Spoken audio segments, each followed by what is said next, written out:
I would like to ask if a 6-month undergraduate degree is too low in value compared to a degree that took 4 years, and what should I say about the education on my resume? This comment is from a video where I talked about how I got all of my degrees from WGU. I have 2 bachelor's degrees and a master's degree. All of them took less than 6 months, and it's raised quite a bit of questions from viewers. So today I want to answer those questions and talk about a few things that hopefully change the way you think about education in general. So if you're somebody who just wants to have a decent career without a lot of roadblocks, and maybe you don't have a lot of money to throw around, this video will be potentially life-changing for you. So keep watching. I do want to say I'll be talking about WGU in this video, but I'm absolutely not sponsored by them at all. They didn't give me any money to make this.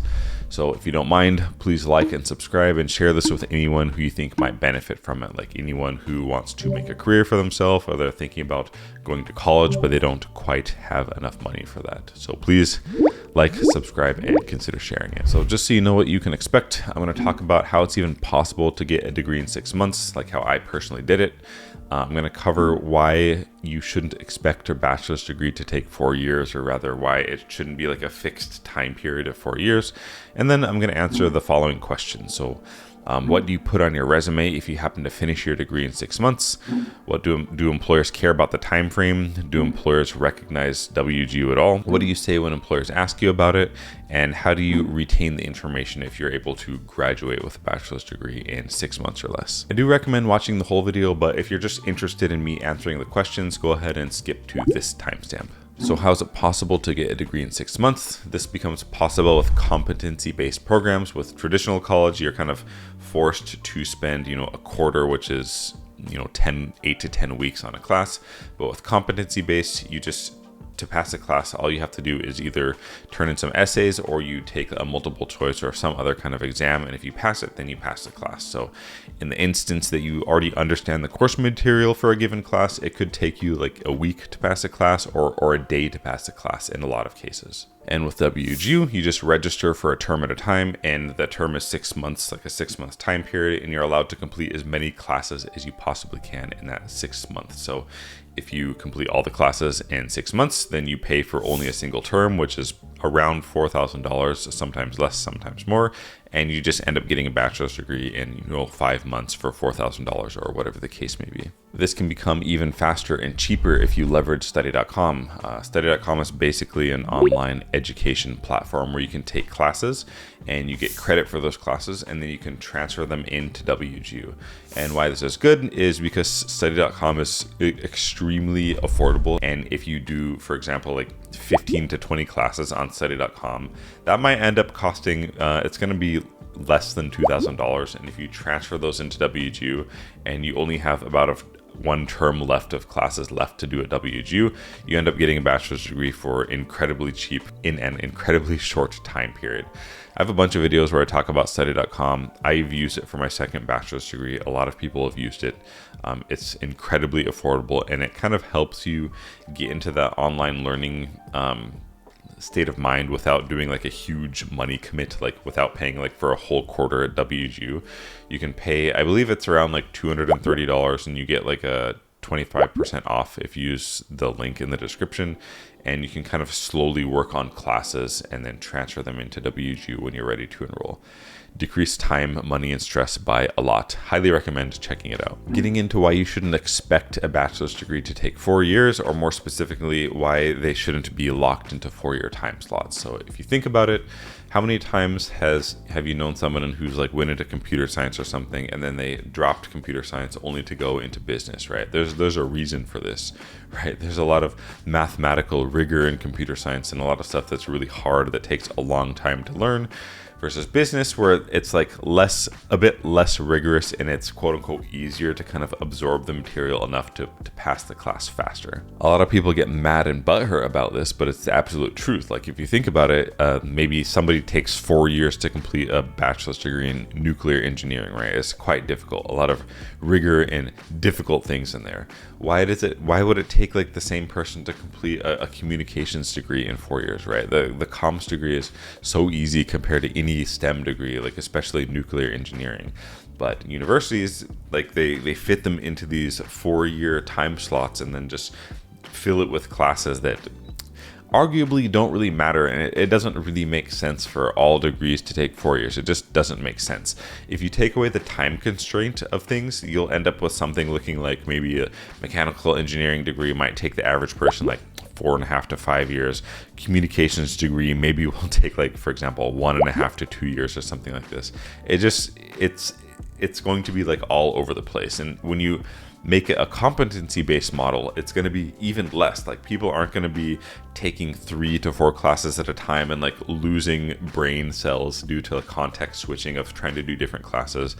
If you like streamline everything and make it competency based and people focus on like one class at a time, learn it as much as they need to retain it and pass a class, then move on to the next one, it's going to be way faster to graduate. And that's what happens at WGO. Basically, I played this game with ChatGPT and I was like, okay, assume completing a business degree costs 100 points of energy. How many points of energy would it take to complete a physics degree? And ChatGPT was like, okay, about 140 points. And I was like, all right, how about a degree in nuclear engineering?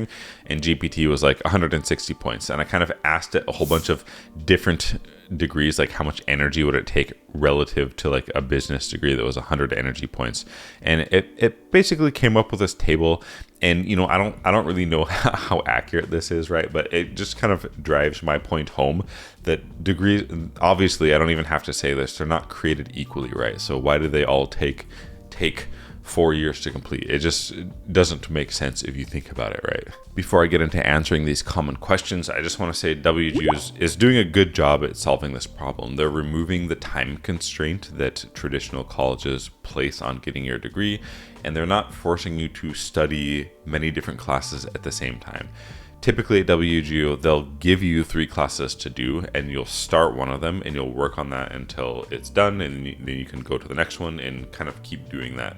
And it frees up a lot of brain energy to not have to like go to like, you know, I'm going to math now, I'm going to physics, okay, I'm going to like English literature in the same day.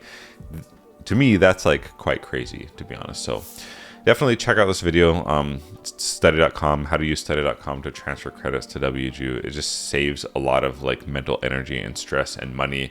And it's like the economically correct choice in my opinion. So getting right into the questions, the first question is, what do you put on your resume if you finish your degree in 6 months? So for me, I either don't put the date at all, or I just put the actual date that I graduated on my resume for those people who just want to have something to look at. Second question is, do employers care about the time frame? Literally no one has ever asked me about the time frame of my degree. Absolutely ever. If anything, I just put the end date on the resume, like I said. I remember once I had to fill out the time frame when I was applying to a Japanese language school for some reason. I think I might have just lied on it, but I ended up getting a certificate of eligibility to enter the country anyway, so I don't think they even cared to check. But yeah, what do I say when employers ask about the degree? Being from WGU, literally no one has asked me about this that I can even remember, but there's so many people that have degrees from WGU. I think it's pretty normalized these days. But if they did ask me about it and they're like, well, how long did it take? I'll just tell them what I told you in this video, that WGU is it's online accredited, competency based, and I'd basically just be really open about it, because there's no reason not to be, right? That's just how I think. The next question is, do employers even recognize this school? Yeah, they recognize it. WGU is regionally accredited, and it also has a Center of Academic Excellence designation from the NSA. I made a video that kind of talks about it. They got that designation due to their cyber bachelor's degree. So it's absolutely recognized by employers. I've never had anyone say anything negative about it. And there's a lot of people on LinkedIn that have pretty high profile jobs that have all graduated from WGU. You can just go on LinkedIn and look if you want, but here's like a few that I searched. I think I searched for just Western Governors University and then Google, and you can see a bunch of these people who have gone to WGU and work these cool jobs at Google. So absolutely recognized by employers. The next question is, how do you even retain the information when you can finish your whole bachelor's degree in 6 months? Basically, I just use a spaced repetition program called Anki to retain a lot of information in a short time period, if that makes sense. And I also focus on one class at a time when going to WGU, so it makes it much easier to kind of learn and retain the information when I'm not splitting my attention across 3 or 4 different classes. It's also really not that much different from a traditional bachelor's degree. Like, if you think about it, taking 4 years, like, how much do you really remember from your level 100 or freshman classes by the time you get to like junior or senior year, or you graduate and you start working? Usually, like, when you're working, 80% plus of the stuff you learn at work it's not really related to what you did in school, and at best it kind of maybe builds on some of the foundation of the basic stuff that you learned, but it's pretty much the same as a normal school, right? You don't really like remember everything, right, forever. Even before you graduate, you start forgetting it. So it's basically the same as a normal school. The only difference with WGU is you're not as mentally tired. You have more money at the end of it, and you can start working way sooner than if you stretched things out for like 4 or 5 years. So generally speaking, if you don't have a degree already and you don't come from a rich family, the most economically wise decision would just be to pick a degree from WGU and just get it. Be strategic about it. I recommend using study.com. Definitely watch this video as well. I talk about the different strategies people use to pass different classes. I'm planning to make one of these strategy videos for every IT video, and then eventually every video at WGU that links to different Reddit threads where people are talking about like their experience with each class. So you can kind of read what people are saying about each class before you make those like commitment to spend money at study.com and then commit to spend money at WGU. To be honest, like if in IT you don't like need a degree legally speaking, but WGU has made it so accessible, and it's just good to have a degree to make yourself generally like more employable to a wide range of employers. It's just good to have if you can get it without, wasting a lot of your life and money and time getting it. So I also recommend watching this video where I talk about the employability framework. It's just a way to think about what's important when it comes to being employable and finding a job and stuff. Everything boils down to just getting an interview and then being able to pass the interview. Like everything you do, like school certifications, like labs, portfolio studying, interview practice, all of those things boil down to helping you either get an interview or pass an interview. So yes, definitely check out this video where I talk about the employability framework. Thanks for watching, and we will see you in the next video.